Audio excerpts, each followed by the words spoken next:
Konstelasi Virgo terkenal terutama karena afiliasinya dengan astrologi sebagai salah satu dari 12 rasi bintang zodiak, tetapi juga berisi harta karun berupa objek langit yang menarik. Virgo berarti perawan dalam bahasa Latin dan berisi salah satu bintang paling terang yaitu Spica. Virgo terletak di antara konstelasi Leo dan Libra pada kenaikan 13 jam ke kanan dan deklinasi 2 derajat selatan.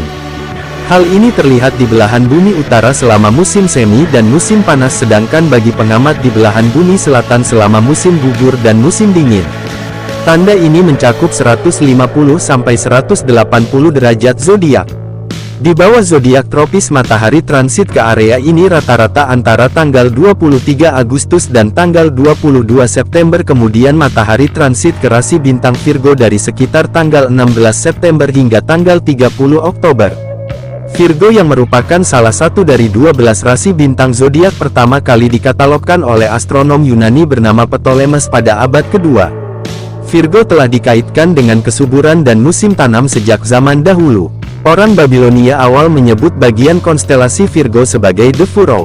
Nama bintang terang Spica diambil dari istilah Latin untuk bulir gandum. Sebagian besar budaya mengartikan bentuk Virgo sebagai sosok perempuan. Selama abad pertengahan banyak gereja mengasosiasikannya dengan perawan Maria. Bangsa Romawi melihat dewi mereka Ceres dalam bentuk Virgo dan orang Babilonia mengaitkan sosok tersebut dengan dewi mereka Astrea. Orang yang lahir antara tanggal 23 Agustus hingga tanggal 22 September termasuk dalam zodiak Virgo. Berikut konstelasi Virgo dikaitkan dengan dewi Astrea, Ceres, Persephone dan Tanit. Astrea dalam mitologi Yunani adalah Titan dewi keadilan dan kemurnian. Dia dikenal karena sifatnya yang adil, jujur dan berbelas kasih. Pada zaman emas ketika manusia hidup damai dan harmonis, Astrea turun dari langit untuk hidup di antara mereka. Dia memastikan bahwa semua orang diperlakukan dengan adil dan setara. Namun seiring waktu manusia menjadi semakin serakah, korup dan tidak adil. Astrea melihat dengan sedih bagaimana dunia yang dulu indah berubah menjadi tempat yang penuh dengan kejahatan. Kecewa dan patah hati, maka Astrea memutuskan untuk kembali ke langit. Dia tidak tahan lagi melihat manusia jatuh ke dalam kegelapan dan ketidakadilan. Saat Astrea naik ke langit kemudian dia berubah menjadi konstelasi Virgo, si gadis perawan. Dia tetap menjadi simbol keadilan, kemurnian dan harapan bagi umat manusia. Konstelasi Virgo mudah dikenali dengan bentuknya yang menyerupai seorang wanita muda yang memegang seikat gandum. Makna gandum melambangkan kesuburan dan panen yang mengingatkan manusia bahwa meskipun dunia penuh dengan tantangan selalu ada harapan untuk masa depan yang lebih baik. Dalam mitologi Romawi bahwa Virgo dikaitkan dengan Dewi Ceres atau Dewi Surgawi yang melambangkan kesucian, kemurnian dan keanggunan. Ceres diyakini sebagai dewi yang memiliki kesamaan dengan Dewi Astrea. Pada zaman Romawi kuno, Ceres adalah dewi biji-bijian dan pertanian yang sangat penting bagi para petani. Ceres diberi penghargaan karena mengajari manusia cara menanam, mengawetkan dan menyiapkan biji-bijian dan jagung karena dia dianggap bertanggung jawab atas kesuburan tanah. Tidak seperti kebanyakan dewi, Ceres diyakini berperan aktif dalam kehidupan sehari-hari. Dia juga sangat dikaitkan dengan peran sebagai ibu dan cinta keibuan karena hubungan dekatnya dengan putrinya yang bernama Persephone atau istri Hades.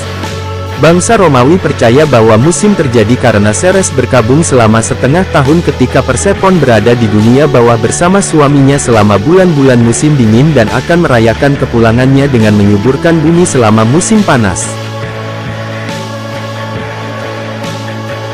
Persephone adalah putri kesayangan Zeus, raja para dewa, dan istrinya Demeter, dewi pertanian. Hari-hari Persephone dihabiskan dengan penuh kebahagiaan menjelajahi bumi. Ketika Persephone menyentuh bunga yang aneh, tiba-tiba Hades muncul di hadapannya mengendarai kereta yang ditarik oleh 4 kuda hitam. Dengan cepat Hades menculiknya dan membawa pergi ke dunia bawah. Zeus telah berjanji untuk menikahkan Persephone dengan Hades. Penculikan itu dilakukan dengan persetujuan Zeus. Sementara Demeter berduka dan meratapi kepergian Persephone. Terbakar oleh amarah dan kesedihan, maka Demeter meninggalkan Olympus lalu menyamar sebagai manusia biasa dan mengembara untuk waktu yang lama. Demeter mengumumkan bahwa tidak akan ada tanaman yang berkembang hingga putrinya yang cantik itu kembali padanya. Zeus sangat prihatin dengan keadaan dunia yang mencekam, segera mengambil tindakan untuk memperbaiki situasi tersebut. Saat Persefone bersatu kembali dengan Demeter, maka bumi menjadi mekar. Musim semi datang membawa kehidupan dan bunga-bunga yang subur. Namun ketika musim berubah, Persefone harus meninggalkan ibunya dan kembali ke dunia bawah. Hubungan ini menyoroti kepraktisan, dedikasi dan jiwa pengasuhan Virgo. Dewi Tanit memiliki arti penting dalam sejarah kuno Kartago yang dihormati sebagai Dewi Kesuburan. Dikaitkan dengan Dewi Astarte, maka pengaruh Dewi Tanit menjangkau luas dan dilambangkan dengan bentuk trapesium atau segitiga yang sering diartikan sebagai seorang wanita yang mengangkat tangannya. Salah satu aspek Dewi Tanit yang menonjol adalah hubungannya dengan peran sebagai ibu dan kesuburan. Orang Kartago memujanya sebagai Dewi Ibu tertinggi yang mewakili penciptaan, kelimpahan dan pertumbuhan. Dewi Tanit memainkan peran penting dalam memastikan persalinan yang aman, makanan dan kemajuan kegiatan pertanian di Kartago yang mencerminkan statusnya sebagai Dewi Kesuburan Tanaman Kartago. Simbolismenya sebagai penyedia kesuburan dan kemakmuran memperkuat pentingnya Dewi Tanit dalam kehidupan masyarakat Kartago, menjadikannya sosok yang selalu dipuja dan dihormati.